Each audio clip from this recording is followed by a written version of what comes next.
여러분 안녕하십니까. 이재명 인천 계양을 국회의원에 대한 검찰과 경찰의 수사도 빨라지고 있습니다.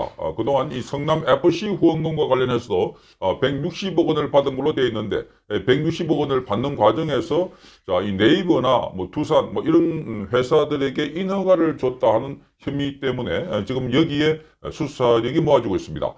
이 160억 원 가운데 상당 부분이 지금 현금으로 인출됐다고 합니다. 주거래은행에 이 현금으로 인출된 사람이 누구인지 인적 기록이 그대로 보존되어 있어서 현금의 최종 종착지가 곧 드러날 것이다. 이렇게 관측이 나오고 있습니다. 그리고 이 이재명에 대해서도 이 금수완박이 시행되는 9월 전까지는 기소할 수 있을 것이다 하는 관측이 검찰 내부에서 흘러나오고 있습니다. 이재명은 지금 모두 6개 혐의로 수사가 이루어지고 있는데, 국회의원이 됐다 손치더라도, 이재명에 대한, 이 체포 동의안에 대해서는 동의할 수밖에 없을 것이다. 지금, 더불어민주당도 그렇고, 이 국회에서 이재명을, 체포 동의안에 대해서 부결시킨다면 그야말로 인천 계양을에 출마한 게 방탄 배지를 달기 위해서 간 거다 하는 비판이 쏟아지고 있는데, 지금 검찰과 경찰은 이재명에 대해서 뭐 체포 동의안 가결 부결 관계없이 수사를 진행하고 있다고 합니다. 수사에 속도를 내고 있어서 이재명으로 향하는 수사가 더 빨라질 것이다 하는 전망이 나오고 있습니다. 이 160억 원 중에 상당 부분이 현금으로 인출된 사실을 수사당국이 확인한 것으로 알려졌고, 검경은 성남FC 후원금을 현금으로 인출해간 사람이 누군지, 이 현금의 최종 종착지가 어디인지에 대해서 수사력을 집중하고 있습니다. 검찰 안팎에서는 고액 현금을 인출했을 경우에 주거래은행의 인적 기록이 남기 때문에 예상보다 빨리 수사 결과가 나올 것이다. 이렇게 더 분석하고 있습니다.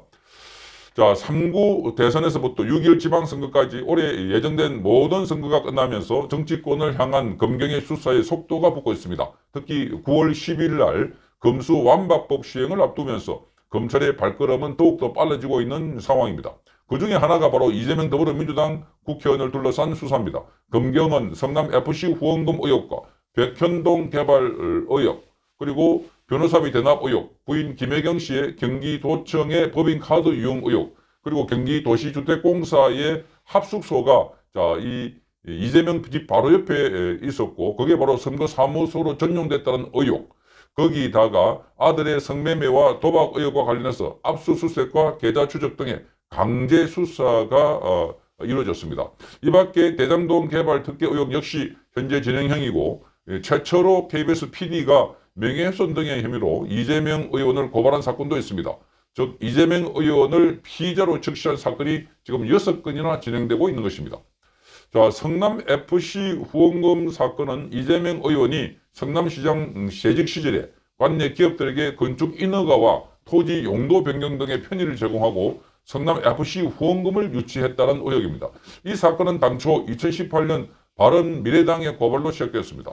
바른미래당은 2015년부터 2017년 이재명 당시 성남시장이 두산건설과 네이버, 농협, 또 분당 차병원, 현대백화점, 알파돔시티 등의 기업 6군데로부터 성남FC 후원금과 광고비 명목으로 160억 원을 받는 대신에 특혜를 주장했다는 의혹입니다. 경찰은 지난해 9월 증거 불충분 등을 이유로 무혐의 결정을 내렸습니다. 그러나 올해 2월 달에 수원지검 성남지청에 보안 수사 요청을 다시 받아서 수사에 착수했습니다. 그러다가 5월 2일 날 성남시청과 그리고 17일 두산건설 성남FC를 압수수색하면서 강제 수사로 전환했습니다. 특히 경기 분당경찰서가 성남시청의 정책기획과와 도시계획과 등 5개 부서를 압수수색하기 위해서 발부받은 이 법원의 영장에는 이재명 의원이 제3자 뇌물죄 피의자로 적시된 것으로 드러났습니다. 경찰이 압수수색을 통해서 이재명 의원이 직접 결제한 문서 등을 확보한 사실도 전해지면서 이재명 의원 관련 수사 중에 가장 먼저 결과가 나올 것이라고 예측되고 있습니다. 그러나 지난 6일 지방선거와 함께 치러진 인천 계양을 국회의원 보궐선거에서 이재명 후보가 출마하면서 수사는 정중동 행보를 보였습니다. 이 시사저널의 취재 결과 검경은 계좌 추적 등을 통해서 성남FC 후원금의 흐름을 추적해왔던 것인데, 이 과정에서 성남FC의 후원금 일부가 성남시 유관체육단체에 흘러들어간 정황이 포착이 됐습니다. 자, 이뿐만이 아니라 성남FC 후원금 중에 상당 부분이 특정 은행을 통해서 현금으로 인출된 사실이 밝혀진 것으로 전해지고 있습니다. 이와 관련해서 한 수사기관 관계자는 지난해 개정된 특정금융정보법 시행령에 따라서 금융회사 등은 동일인 명의로 이루어지는 1일 거래 동안에 1,000만 원 이상 현금 거래에 대해서 기록을 남겨야 한다고 되어 있습니다.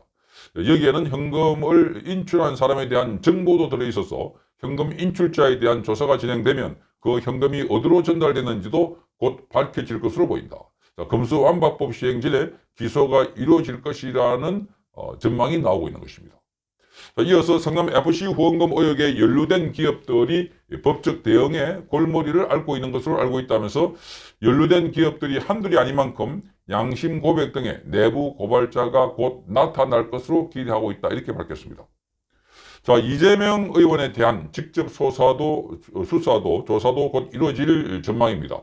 경찰은 지난해 이재명 의원에 대해서 서면 조사만 하고 불송치 결정을 내려버렸습니다. 그러니까 대선 후보였고 집권 여당의 대선 후보니까 봐줬다는 의혹이 이때부터 제기됐던 것입니다. 직접 불러서 조사하지도 않고 서면 조사하고 난 뒤에 불송치 결정, 즉 혐의 없다 이렇게 결정을 내렸기 때문입니다. 자, 올해의 경우 압수수색 영장에 이재명이 피의자로 적시된 만큼 소환 조사가 불가피하다는 전망이 나옵니다. 이와 관련해서 경찰 관계자는 국회의원은 현행범이 아닌 경우에 국회 동의 없이 구속이나 또 체포되지 않는다면서도 소환 조사도 마찬가지다. 국회 일정상 바쁘다고 하면 어쩔 수 없는 것이다. 특히 오는 9월에 국정감사가 시작되면 소환 조사는 그 뒤로 밀릴 수밖에 없을 것이다. 이렇게 내다보고 있습니다.